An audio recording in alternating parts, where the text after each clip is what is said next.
Would you mind telling me whose brain I did put in?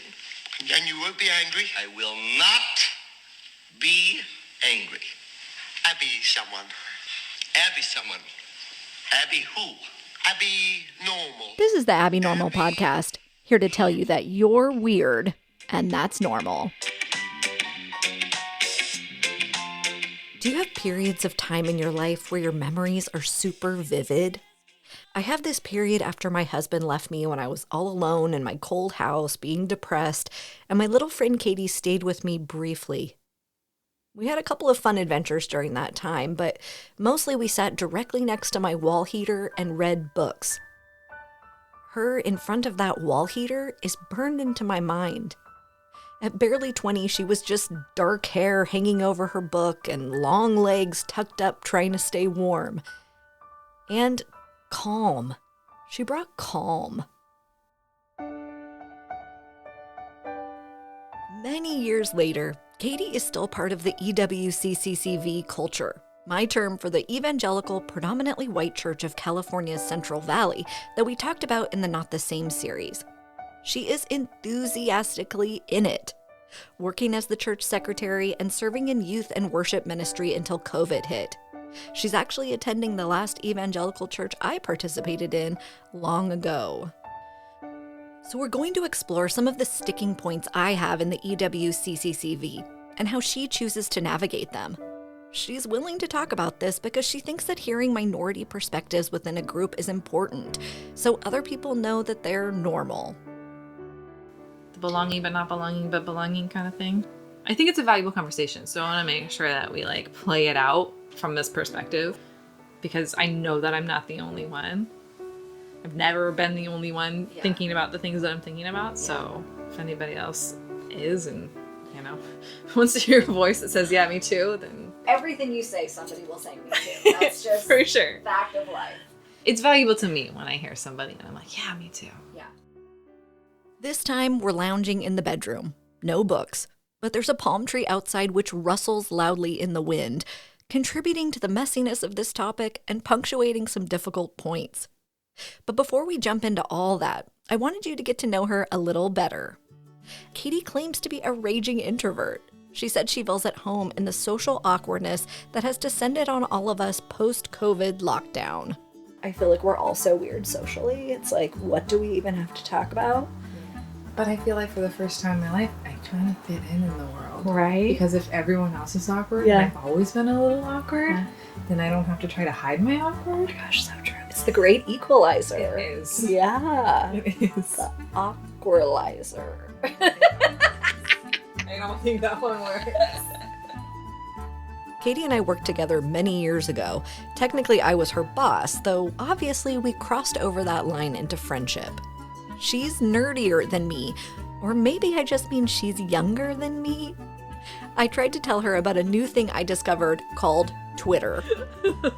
You still getting chain letters too? Yeah. You need to stop. I did just get on Twitter. I Okay. feel like you would like it. I was on Twitter before school. Okay, come back to Twitter. For what? I did Twitter. I'm done with fish. Fine. I was in Twitter a lot when I was supposed to be working. At University Courtyard. You were just composing all your tweets. No, I was. While eating your tater tots. And Diet Dr. Pepper, which I'm still addicted to, by the way. It's so good.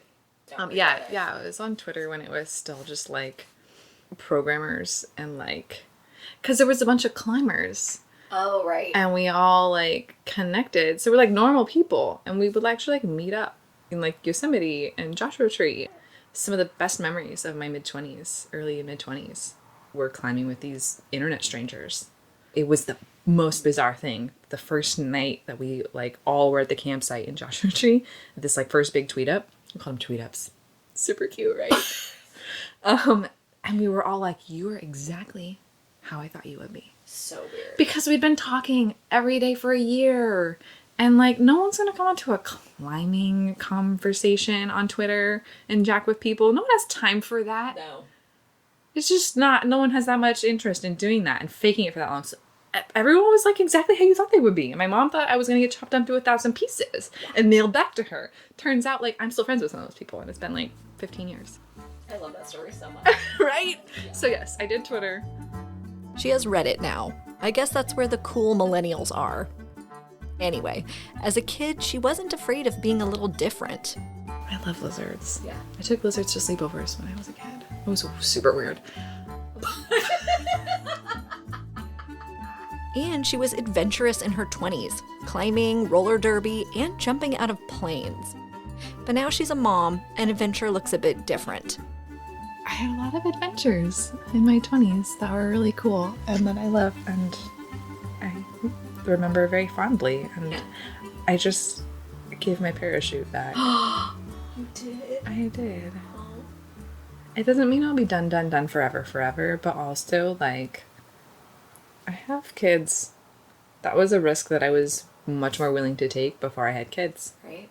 And I'm okay with that. And I've made my peace with that, and that's cool. And I'm so glad that I did that and have all those memories from all the people and, like, just being up in the sky. Like, it was so cool. I had to wait till I could leave with that kind of, like, yeah. For now, I'm done with fish, and I'm totally at peace with it. So no more skydiving for now. But she doesn't feel like she's given up anything being a mom. It's weird. Like, I really like being a mom, but I feel like I've totally retained my identity. Even though my daily life looks 1,000% different than it did before I had kids, like, I'm still me. I just have little people now, and they're totally awesome. Mm-hmm. And so I feel like I have a pretty healthy, again, could be a blind spot, but I feel like I have a really healthy relationship with motherhood, where I don't feel like my world is consumed by them, or, like, I've lost myself. It's like, I don't have time for as many things, but I'm fine with that. They're little kids. Mm-hmm. That's life with little kids. Mm-hmm. I adjust, and it'll look different in a couple of years, and I'll just take it as it comes. Mm-hmm. So that's kind of my philosophy of motherhood. Yeah. I haven't patented it yet, but Write a book. it'll be very short. Probably just be a pamphlet. During COVID, Katie had 2 babies. She has a 2-year-old and a 6-month-old. Having them during this time was actually a special, magical situation. She got to stay home with them and create a little safety pod. I feel like after the initial, like, lockdown, after those first few months, we've had periods of being closer locked down, but, like, we see our parents and, like, our immediate families during that time, and, like, our neighbors. So we kind of had a pseudopod where we weren't, like, ultra cautious, but then there were times when we would really, like, lock it down, or, like, we would ask people to test before coming or gathering if things were particularly bad. Right, The rest of the time it was pretty sustainable. Yeah, so, like, good. We just kept it a small world, which apparently I'm a raging introvert, because I haven't minded. I'm like, this is the perfect size of a social circle for me. Right. And my husband is a raging extrovert and has struggled a little bit more. Yeah, has that been weird on the marriage front, like being locked together? No, I think it would have been a lot harder, like, earlier in our marriage, before we kind of figured out how to talk to each other. Right, And be nice to each other. Yeah, key skills, yay! Right? But at this point, and part of it also, like, taking care of little people, you have to, like, be partners. Because they're all consuming, and you have to, like, trade off and tap in. And so I think having to do that in the midst of all this kind of unified us a little bit. So there's, all right, well, we have to do this. So let's just roll up our sleeves and get it done. Yeah. So for the most part, we did pretty well. Yeah. Better than I thought that we would. Really? As I look back and I go, yeah, well, I like hanging out with him, I like having him around. I think he does the same. It's good. I'm glad you don't hate each other. Don't. Not usually. Yeah.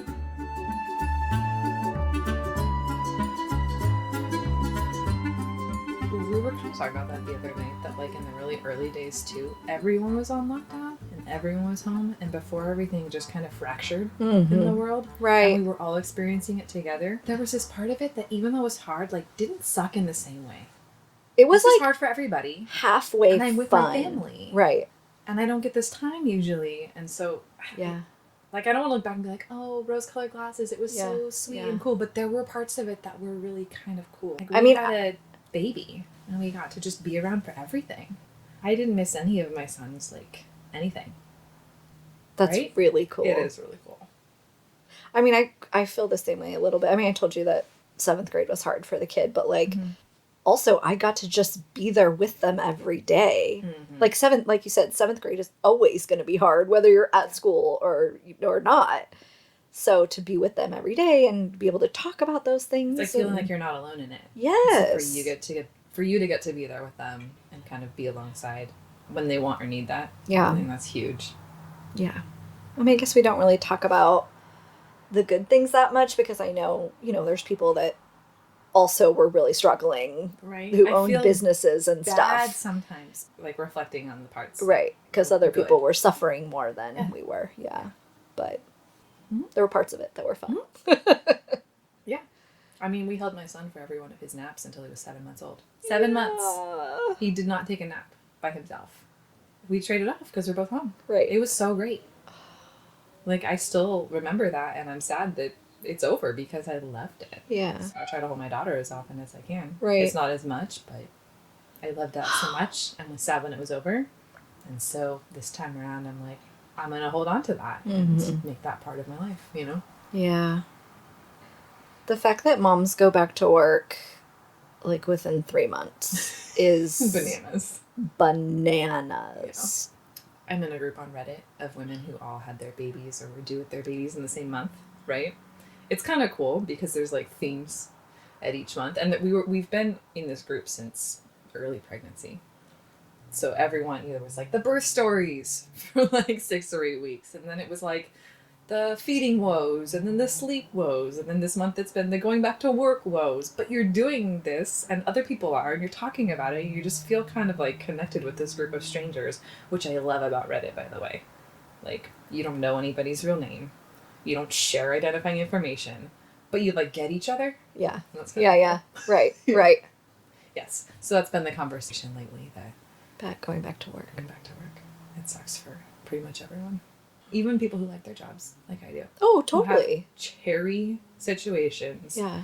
Who still just like that transition and the being away from your kid and missing some of that stuff like that. Yeah. It still sucks. Well, and they're so tiny. Mm-hmm. Like a 3-month-old baby. It's very tiny. It's very tiny. It can't do anything by itself. And you leave them often with a stranger. Mm-hmm. And they were just feeding from your body, and now they can't anymore. Like, it's horrible. And it feels, like, viscerally wrong. Yes, that's what it is. Thank you for the language. It really does. It's wrong. Yeah. Yeah. I mean, I hate pumping with my whole being. Yeah. I hate it so much. Yeah. That's not a thing that people should have to do. It's the worst.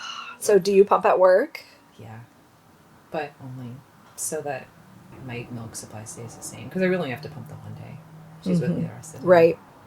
If I did that every day, I would totally just, nope, we're not doing this. Right. I'm not going to do this thing that I hate. Yeah. I'm just going to make this easier for everybody. Yeah. But if it's just one day, it's just a hassle, inconvenience.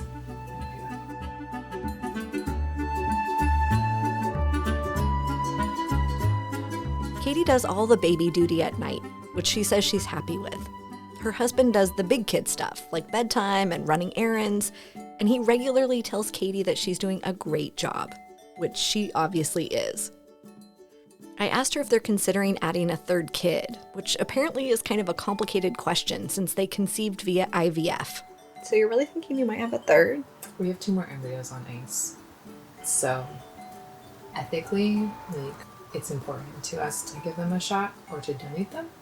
And so, unless we can't, or, like, we really just... I don't know. We make decisions as they're needed. But we have 2 kids. And we have 2 kids on ice. And we actually had 1 embryo transfer in between the 2 of them that didn't work out. Mm-hmm. So, I mean, there's no guarantees we have any more kids. But we're going to try. So you haven't decided? No. I'm okay with that. I'm kind of an open-ended gal. I think my husband would be totally good with 2. Mm-hmm, mm-hmm. He's like, 2 is a lot. Mm-hmm. He said, 3's not really that much more than 2. Yeah, that's what they say. Right? That's like the rumor. I think 2 is 1,000. So 3 can't be that much more, right? Yeah.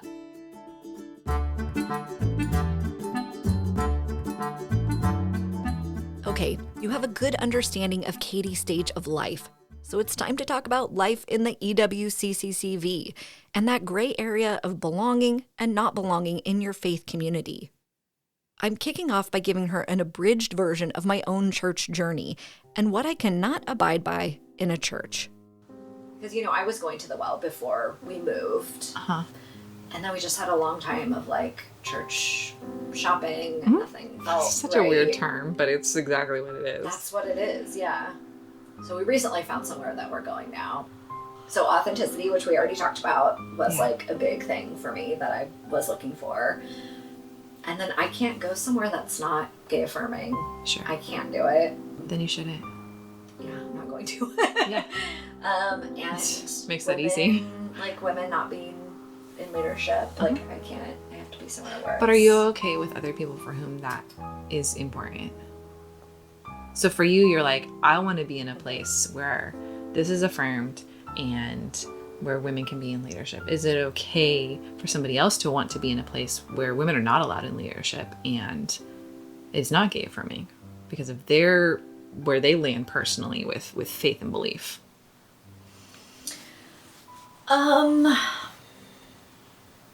You used the term okay. Sure. It is okay in that I wouldn't tell that person that they're a terrible person. I would not picket their church. To their face. I would not want to ban Yeah. or set up a law that it's against the law to have such a thing. Yeah. But I do think that it's harmful and not what God would want us to do. And so therefore I choose not to participate in that kind of community. Okay. So Yeah, that makes sense. yeah. I think people who want to be in that community will probably feel the same in the other direction. And here we are. And here we are in this messy, complicated place.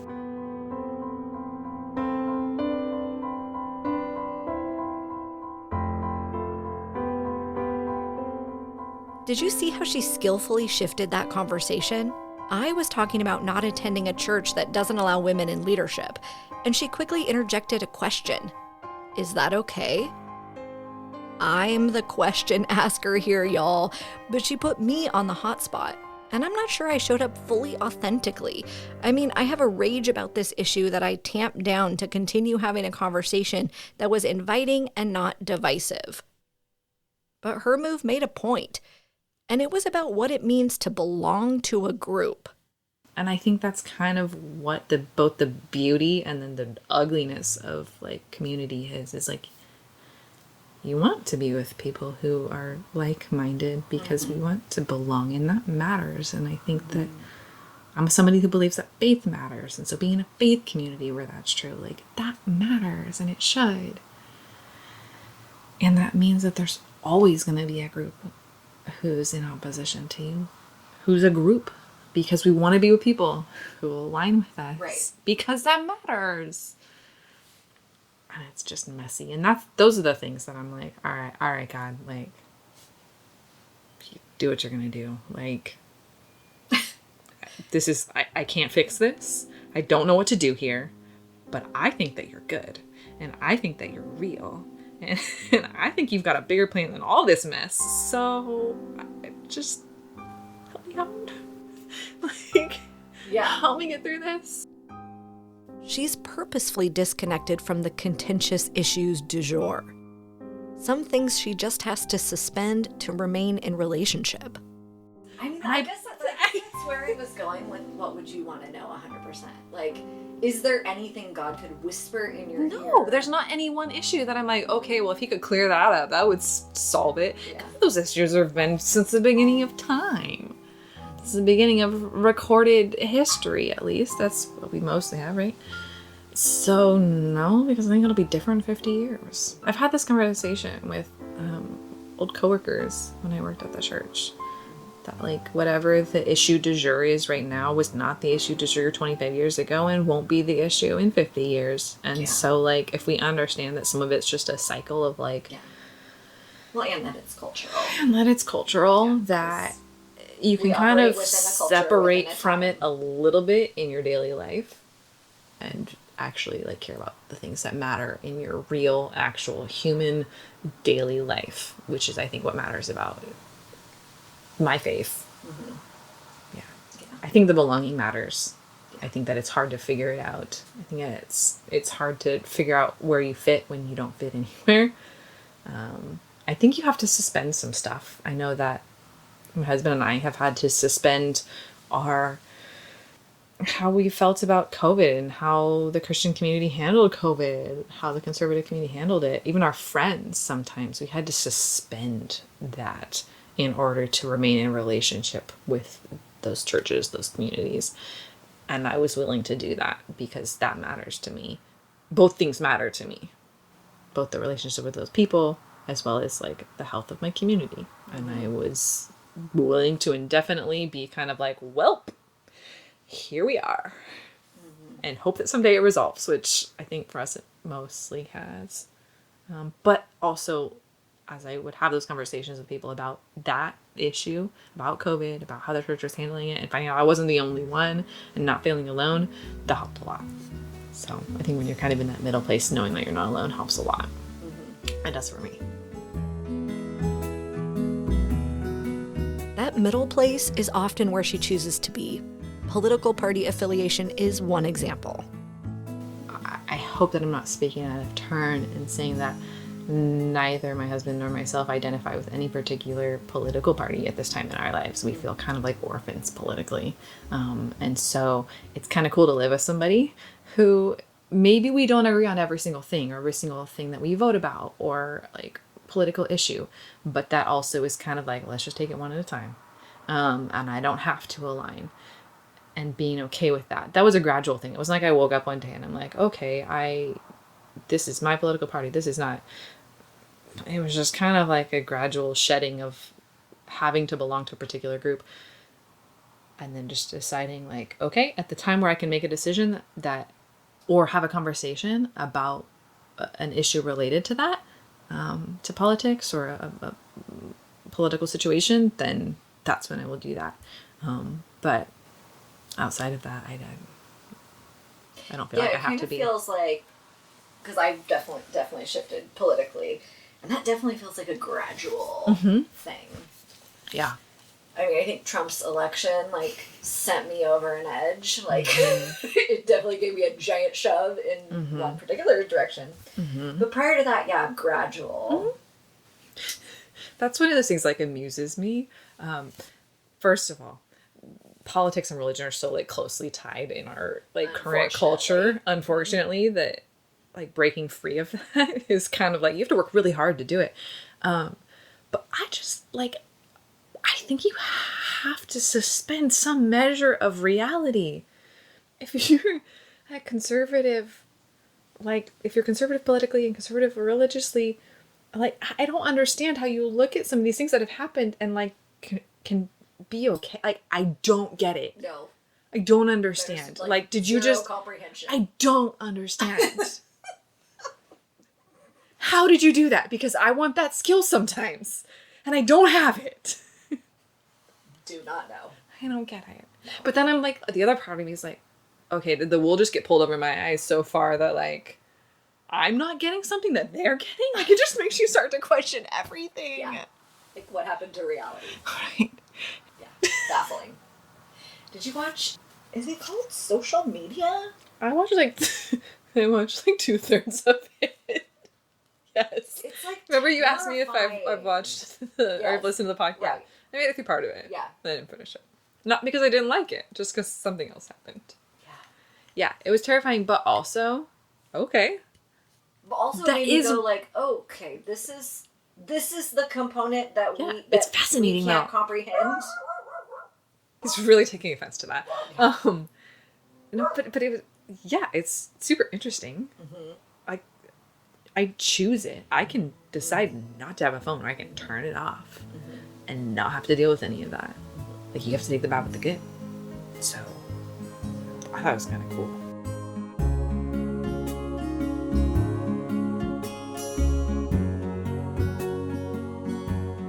She takes the bad with the good. After years working as the secretary, she and her husband decided to leave that church. mostly because they were both burnt out. It was nothing traumatic. I totally forgot you were doing the church secretary thing. Yeah, for like 7 years. That long? Yeah. I'm 35. See, you were like 19 and a half, always and forever in my brain. Sometimes I'm still 19 and a half in my brain, so. Yeah. We What? left the church that he grew up in and that I had worked at. Not for any particular reason, other than that the juncture of the shutdowns kind of coincided with, we've been talking casually about doing this for a couple of years. Now seems like a good time to do it. And kind of just ease our way out and not make any waves. Like, neither of us is drama or wants to cause any or speculation or anything. So it seemed like the best time. Yeah. So were you guys really embedded in that as like a community, or know. was it work? Both? We're kind of, I don't know how I want to describe it. Like, for the most part, we take no issue with just living in the gray area of being involved in a church and the institution of the church, taking a lot from it that's valuable to us, but not necessarily having to, I can't think of the right word, but like buy in. That's not quite the word I'm looking for. Not having to buy into everything or feel like we fit into everything in order to still feel like we're part of the community. So yeah, like we both served in youth ministry and loved doing that. And that was like a huge part of why we were there as long as we were and what we really loved about it. Like, youth kids are messy and complicated, and it's just cool to walk alongside them during that season. Like, that was really satisfying and infuriating and all the things for both of us. So we did that together for a long time. And so we had like things about it that were really, really awesome for us. Working there was hard. Not because it was like dark and twisty and there were like uncovered secrets or anything, but it's just, it's hard. I don't have like trauma. People didn't like treat me poorly. I'm fine. I'm good. Yeah. But also I'm really glad I don't work there anymore. Yeah. And I look forward to seeing the people that I worked with. Whereas when I worked there, I was like, I'm exhausted of you. Yeah. I don't want to see you tomorrow. Right. And working with you is frustrating. But just because you're a human, not necessarily because of anything like that they said or did that was bad. It's a weird dynamic working in a church. Yeah. And it burned me out pretty bad. Yeah. So COVID was a welcome respite for both of us. Right. We had stopped working in youth ministry when our son was born, or a little bit before. Just because we knew that it would be too difficult to like figure out how to be new parents and also like deal with 16-year-olds. So we stepped away from that. And you know, we always had friends that like we got. I'm really thankful for my husband as a partner because we land in the same place on a lot of things, and even just how we communicate, how we relate with others, how we relate with the church. Like, we're very different, but that is similar about us. Mm-hmm. So, we have always maintained friendships that have been meaningful, and those people we've hung on to even through like the shutdowns, and like they've been part of our community since then. So I never felt like they were like centralized to the church. The people that matter, we stay in contact with, and we stay in communication with, and we spend time with. So yeah, I didn't feel like you're gonna be like losing. No. Leaving wasn't dramatic. They kept friends. They'll go back and visit. So 2 years into this COVID situation, they were planning to attend their new church in person last Sunday, but it didn't work out. But then we had a big fight on Saturday night and decided that trying to get two kids out of the house while we were sleep deprived and probably still a little bit recovering from being frustrated with each other was not the best choice. Yeah. Not where we wanted to start our going to church in person as a family. No. So we'll try next week. Okay. And that's kind of our goal as like parents of super young kids, is like, we're going to try to go like a couple times a month. Yeah. Not because we feel we have to, but because we're ready for that, given everything that's going on with COVID and where things are at, where we're at, our kids. Like, we have a baby, but she's healthy. We're going to do our best to protect them, but we want to re-engage there. So the goal is a couple times a month, knowing that it may not happen for whatever reason. Okay, good.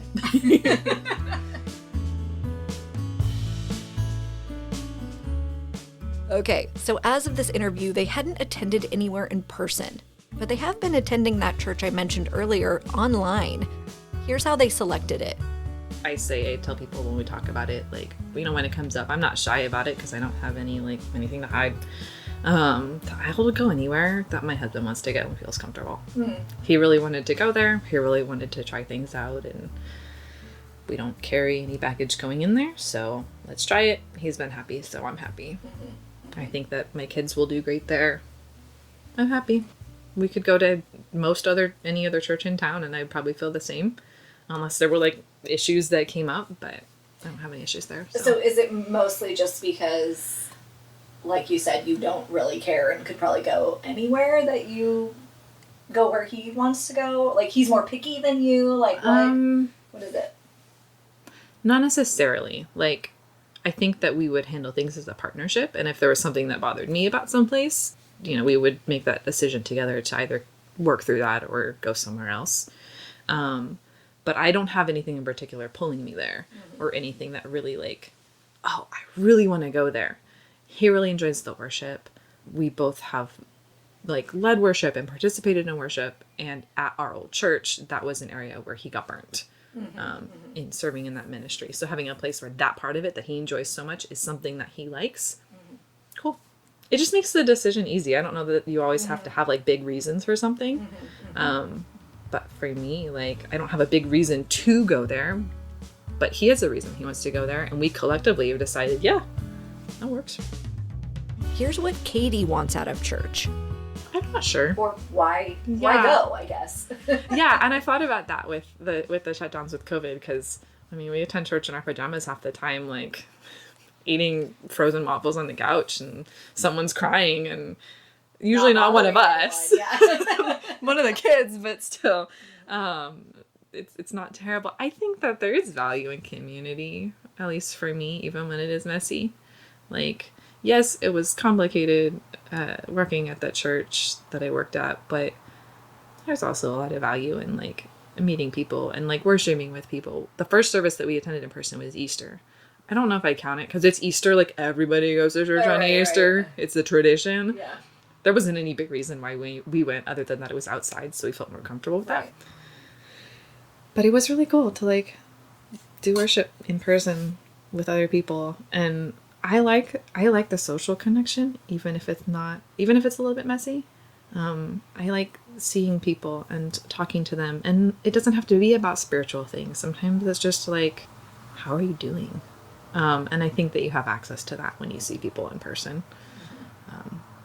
I think it's hard when I think about it in the context of a church like the Well that's so big. Yeah. There's how many hundreds of people in service. It's the service itself isn't really a community, but I'm somebody that can make and find that in little pockets, and I think that still matters. So here's what Katie wants her kids to get out of church. If nothing else, I just want them to have a reinforcement of what we are talking about and learning at home. Church is not my kids' primary religious education or spiritual education, and it shouldn't be.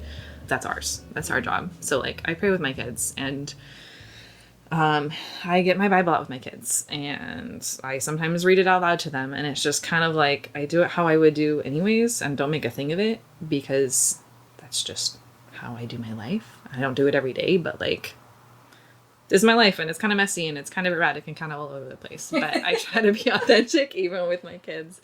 And so I hope that they have friends that are important to them, and some of those things are reinforced in that place. I hope it becomes a place that they like and that they enjoy, because church being that growing up for me was cool. I knew it was a safe place.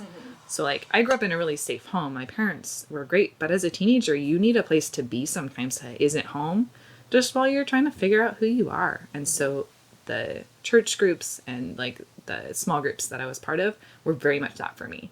So they don't have to be that for my kids, but I want them to have the opportunity to develop that if they want it. But I don't have big expectations for it. What do you want them to know about God?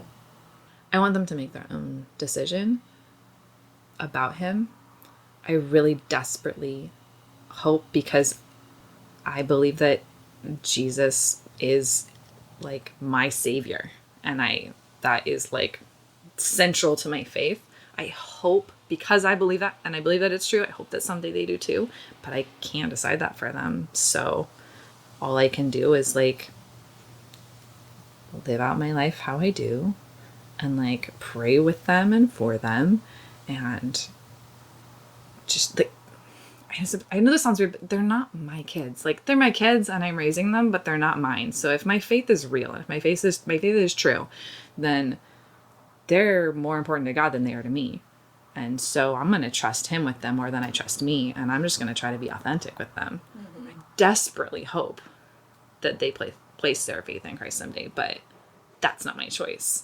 That's more between him and them than it is between me and them, if that makes sense. Mm-hmm. Just, I want to be really, really authentic with my faith with my kids, which kind of terrifies me sometimes because faith is messy. But I don't want them to fake it. I don't want them to grow up feeling like they have to have things be or feel a certain way to be real. Like, I want to have relationships with them that that they can trust. And so I think that's part of it for me.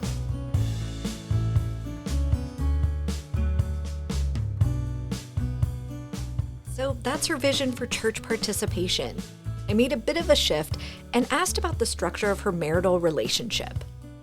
Is Josh the head of your family? Yeah, but we're pretty, like, we take a team approach to a lot. And my philosophy as a wife is like, if there's something that I wish he did differently, as like the head of our family, with air quotes, that I either talk to him about it or pray about it and let God deal with it. Because if I don't do those things, or if I don't do the first one well, it's messy and it doesn't result in anything important. So yes, theoretically, but also like, we're a really good team and my husband does a really good job of like valuing me. So what does that term even mean to you? It means that when I read my Bible, it talks about the husband being the head of the family, and it's similar to how Christ is the head of the church, and like seeing those relationships in that light. And so I don't know exactly, other than that I try to understand those things better and like in my head maintain it that way. The day-to-day reality of that is we're a really good team. I'm going to defer to him, but he also defers to me in things. And it's not black and white. Like we talked about it, there's so much that's gray area. And I also, as a mom, have come to see that like so much of the day-to-day, the planning, the execution of our lives, the like emotional health of my family, all of that, like a lot of it just kind of falls to me, like the nature of the family relationship. And I know that it's not that way in every family, but it looks like that in mine. And so I take really seriously, like, all right, cool. Then I'm not going to just like sit back and, okay, you tell us what to do and when. I'm going to take a really active role in my kids' like upbringing, in their spiritual upbringing. And if there's something I feel he should do differently, I'm either going to talk about it, pray about it, or both. And we'll figure it out as we go. So I don't have like a strong definition of what that means, other than that I believe what the Bible says about it. That's important to me. I'm still figuring out what that means. And I expect to learn more as I go. So kind of holding the tension. It's probably a really good theme for my religious experience. Back to the tension. Living one way without maybe being clear on all the details. I looped back around to authenticity, which is very important to me. Within the church, it's less important to Katie. Here's her take. So you brought up the authenticity part in community. Yeah. I was going to say that's my number one issue, but maybe it's like my number third, but... They're pretty close in the scheme of lots of numbers. 1 and 3 are very close. It's up there. Mm-hmm. Of something that's really important to me, especially in like a spiritual context. Yeah. And that I did not feel like I had a whole lot of experience with, like, growing up. So I'm wondering, like, do you still have those feelings of, I need to appear perfect, my family needs to appear perfect? I go to the well. Interactions. I go to the well. So yeah. Okay. It's like super trendy there. I haven't been. It's been a long time for me, so. Yeah, but I don't care anymore. Yeah. And I don't know that I grew up in an environment that I felt like that really, really strongly. I went to a pretty small church and everyone was kind of quirky, so it was fine. My parents did a pretty good job of my parents were really good. They still are with hospitality. And so there was always messy people in our house. And so I saw that authenticity in my own family. So I didn't rely on my church upbringing to define that as much for me because I had it in my family and my church was kind of quirky too. So yes, I feel it and I see it and I don't care. And I think it's valuable. And this is something that my husband does a really good job of reiterating with me when I feel like I don't fit because, I see this in shades of gray and it seems like everyone else sees it in black and white. And I can't tell countless times I've been distressed over this and he's been like, you're really good at loving people. That's your job. That's all you need to do. That is your role in this group or this context or this faith community or this thing that you're struggling with. That's how God made you. That's all you need to do.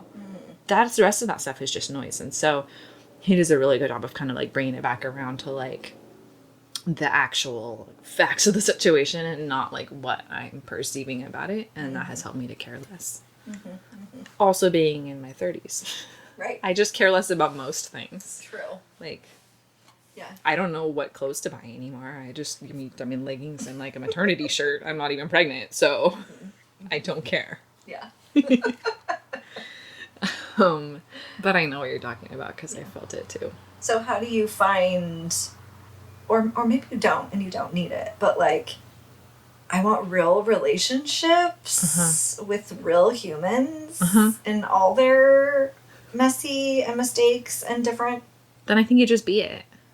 So how do you find those? You don't people? find it, you be it. Because there's, the facade. It's a facade. It's not real. That perception, it's institutional. It's not real. But there's so many people in every single church who are looking for the same exact thing, but they're not brave enough to be it. And if somebody will be it, I think that was the beauty of working with youth for so long, is they're not afraid yet. Right. Yeah. And you can see them start to become afraid of it.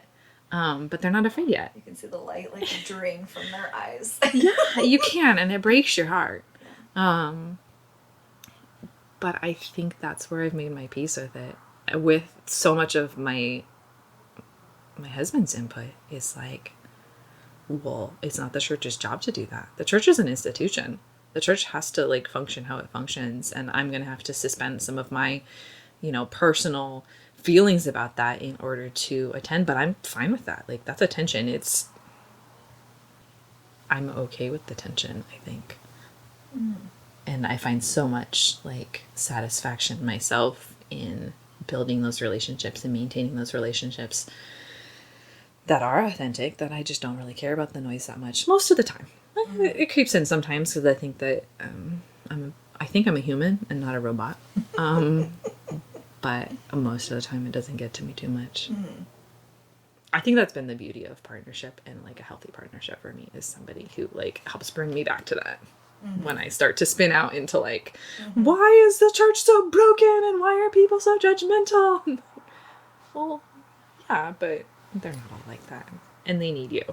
And you need them. I'm okay, you're right. So, as humans, you just want institutions to be defined a certain way, but you also want to belong to something that aligns with who you are and what matters to you. And you can't have both of those things. Institutions are messy. Governments are messy. I don't think a church is all that different, especially the current church. I love little churches, even though they're a different kind of messy. I love little passionate home churches. I think there's something so sweet and genuine about that because of that reason. But I don't fault the church as an institution because it is what it is, and I don't have time to care. That's true. I don't. I have kids to raise. I have friends to love. It's not your job. No. Yeah. So coming to that place, I think helps a lot.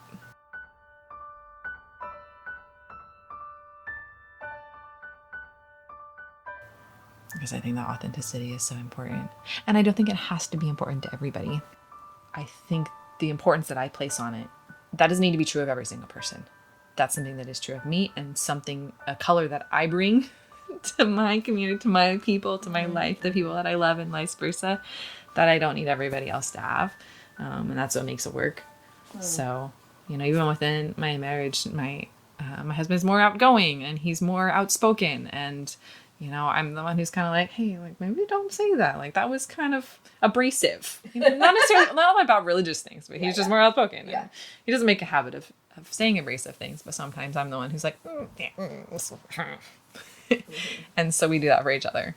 And I think that's kind of a microcosm for, healthy relationships otherwise, that like, you need it all.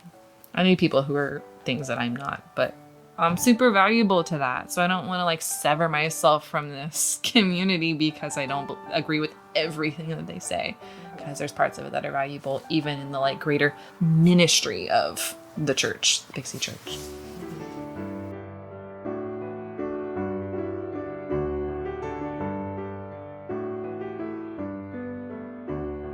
It's been a while since Katie and I had this kind of conversation about faith, so I asked her to catch me up on what she's struggled with over the past few years. How to hold tension with the church's relationship with LGBTQ plus, that group within our community. I don't want to say that group because I hate things that make things feel like other. It's not, but I just want to like define like that.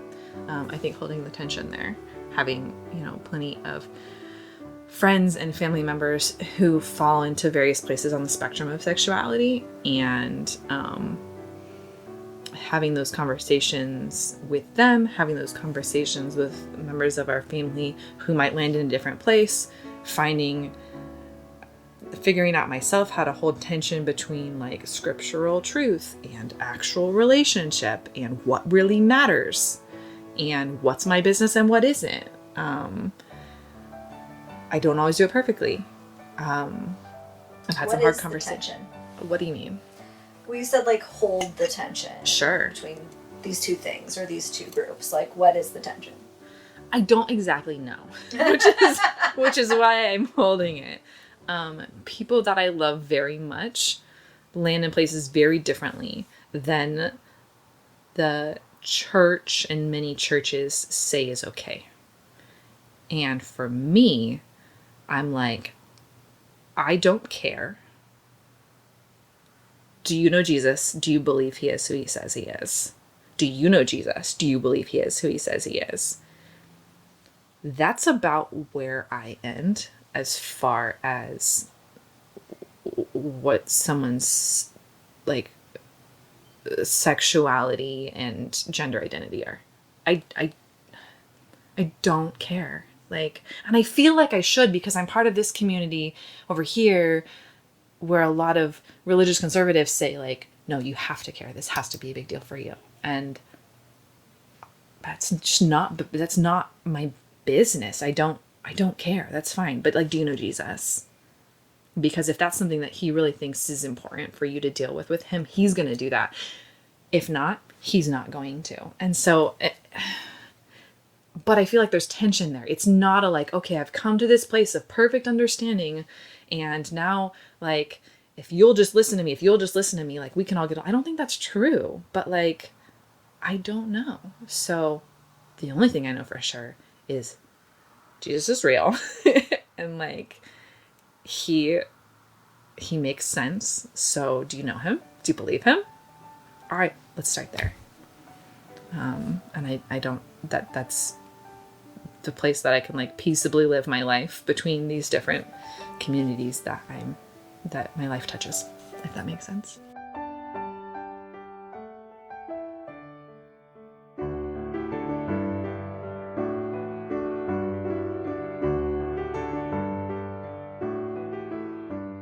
I want to explain a bit of what Katie said so that non-EWCCCV folks might understand a little better.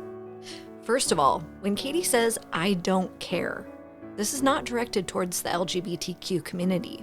It is more so directed at her group, the Evangelical community. many of whom want her to care, or rather, to judge. What she wants to communicate is that she cares more about individual people than she does about how others might perceive her.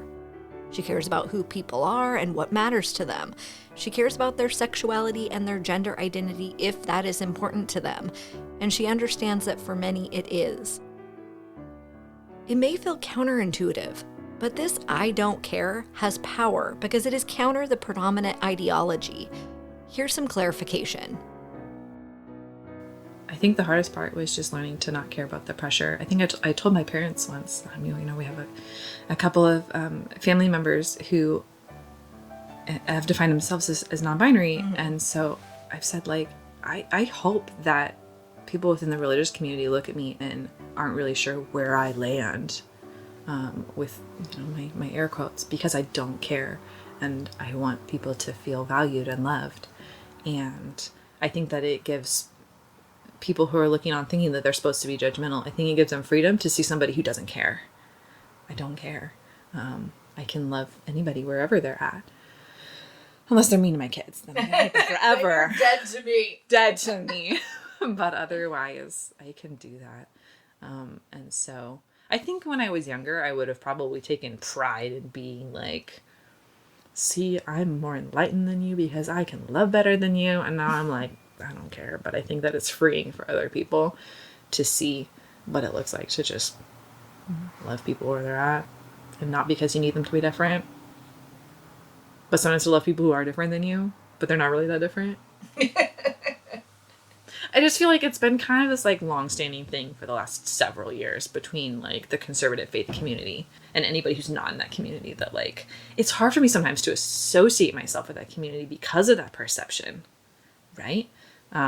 Because I don't think that it is true of me. I would say true of me. I don't really know what I mean by that, but like I don't want to be associated with that because I think then I lose opportunities for my friends who believe differently, for me to really connect with them and to like love them well, which is something that is really important to me. And I don't want to lose those opportunities because those are what matter to me about my faith. Not convincing them, but just loving them, because that's what Jesus does. And that's what Jesus does to me and for me. So that's what I want to do. I wanted to push out a little more from her individual approach to how what the church believes and does impacts the macro level. She can go there conceptually, but believes most of her power is at the micro level. Yeah. I mean, it's like when you were talking earlier about like that the church is an institution, which means a lot of things, like same as government, same as anything. Like it's not necessarily going to be authentic and perfect and all that. Yeah. But it also means that it has power, right? So when you're talking about like, oh, I'm not, being called a conservative Christian maybe feels a little weird because there might be a barrier, between you and other people. That's a very real thing, right? Because we've got all these bills now, like the Don't Say Gay bill and like the trans kid parent thing in Texas. Like those kind of things have big repercussions for the families of LGBTQ individuals, right? In like a very real lived way that is, from my point of view, harmful. Yeah. And that's backed by, quote, conservative Christian people and or institutions and or organizations, right? So I think that's the hard part, because you can say as much as you want, I don't care. I don't care about your sexuality or your gender. Like, I just want to love you, share myself with you, like whatever. Yeah. But it's not that simple. But it's not that simple. That's exactly it. It's not that simple. Yeah, totally agree. It's not that simple. So. I don't know. Yeah. I don't know. And sometimes it makes me really sad. And sometimes it makes me really frustrated that I don't know. Because I like so many things about that institution. And I like so many of the people that have been part of my life, through my life, because of that institution. Even people that I may disagree with about certain things. Like my relationship with that isn't severed. But also, people are hurting because of the things that institution says is right. I don't know how to reconcile that. I think the only way that I can practically reconcile it is to, when things like these different laws and legislations, when they are put forth, like, learn what I can so that I can do what I can of what I think is not harmful, if it's a matter of like voting a certain way to protect a group of people from that pain, then I would take no hesitation in doing that. And then like my day-to-day life needs to look like continuing to do what I've always done and like acknowledge like the real people around me. I can't fix everything for the families in Texas who are affected by that. But I can care about the people that I have in my real life who are affected by how that makes them feel, or the people that they care about feel, because that's like tangible to me. And when I remember that, that helps me a little bit to reconcile it, because at a more macro level, I can't. So the only thing I can do is reconcile it at this micro level of like person to person. And kind of what we were talking about earlier with the institution, like, I don't want to be sometimes associated with this institution, but sometimes I am, and it is what it is. But sometimes I've had friends say, disparaging things about the church in a way that like affected me, where I was like, hey, that I'm part of that group, and that that's not true of me, in the same way that it would go the opposite direction. And I try to be really respectful when I say that. And they go, oh yeah, I wasn't talking about you. I'm like, but you did talk about me, because that I identify with that group on some level. I mean, that hasn't happened to me in a long time, but it's been happening to me for all of my adult life. And so it does go both ways. That I think if you align yourself with the institution of the church, you're going to take some crap too. And that's hard, especially if you're like, that's not true of me. So then, like, just like anything else, it's not a binary of, well, I'm aligning myself with everything that this institution says. There are things related to my faith in Christ that I'm going to align myself to, no matter what. But I don't have to align myself with every bullet point on the list of this larger group institution. More gray area. It's like the theme of my life. It's the only way I know how to do it.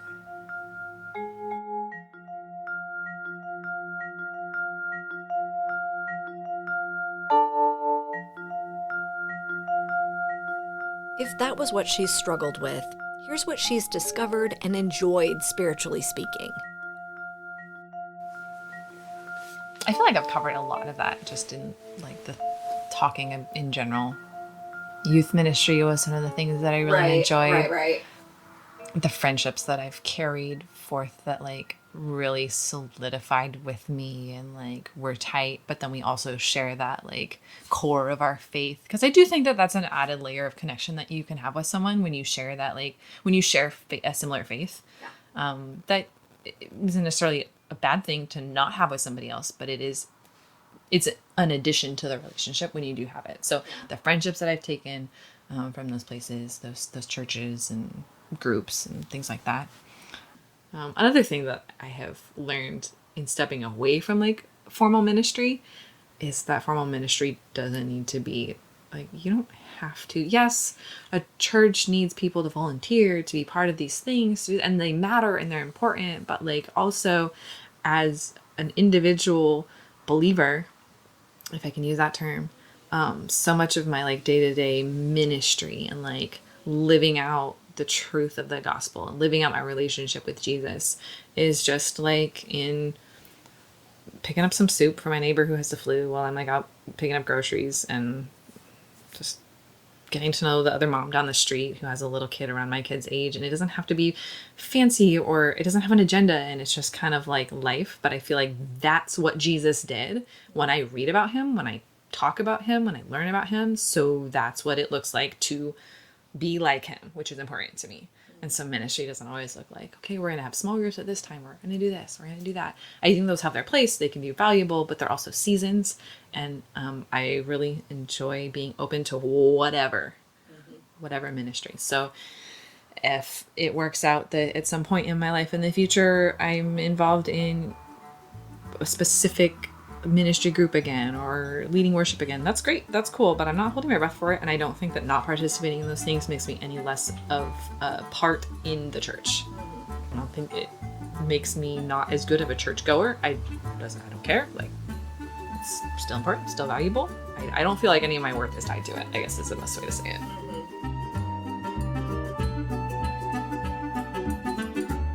Katie is a free spirit who is not interested in making waves. She's fine living in the tension, suspending what she needs to remain in relationship. And I appreciate this about her, how she loves and how she brings calm. Reading her social posts and knowing who her community is, I'm always impressed with how she presents an idea or an experience. Sometimes I see that she's poking at a conservative idea, but she's always so disarming, never poking so far that someone would get upset. It's beautiful. And also, part of me is bothered. I want her to stand for something or against the things that I believe are harmful, loudly, boldly, because she's still in it, so her voice matters to them. Maybe. But Katie says she saves hard issues for individual communication, in person, text, DM, and that she will call out with grace and boldness things that need calling out. She's conscious of the fact that for these conversations to make a difference, she needs relational collateral. So she's not going to alienate people with loud social media posts. She cares in a way that is more personal. And she believes that it still matters, even if it is often unseen. As she said, we need all kinds in community. So she chooses the way that she contributes her own unique style, ideas, and talents. And speaking of talents, here's what her next adventure might be. You know what I really want to do? I want to keep painting. I really love painting. I really want to keep doing that and like doing it for people. And like, I don't want to like make it my job, but also like I want it to be a little bit of my job because I like doing it that much. Yeah. So maybe that's an adventure that I look forward to. But I know that it also requires a lot of work, which I don't always feel like doing. Like to do the painting, it's work? Yeah, sometimes. Not in a bad way, but like, it sounds all cliche. I'm kind of free-spirited. You were, So I would just say you were. do things when I feel like doing them. And when someone is like paying you to paint a picture of their dog, which I love to do, I can't just do it when I feel like it. Right. I'm like, oh, I need to like paint that and get that to them. Yeah. Because they're giving me money. Yeah. Which is bonkers. Like, someone's giving me money to paint a picture of their dog. But like, I get to do this thing that's really fun for me. So that's my kind of goal. I think I would like to keep doing things like that. I think you're ADD. I've had times in my life where I'm pretty sure I am. But I don't need labels, Abby. No, I'm sorry. I did not mean to put you into a box.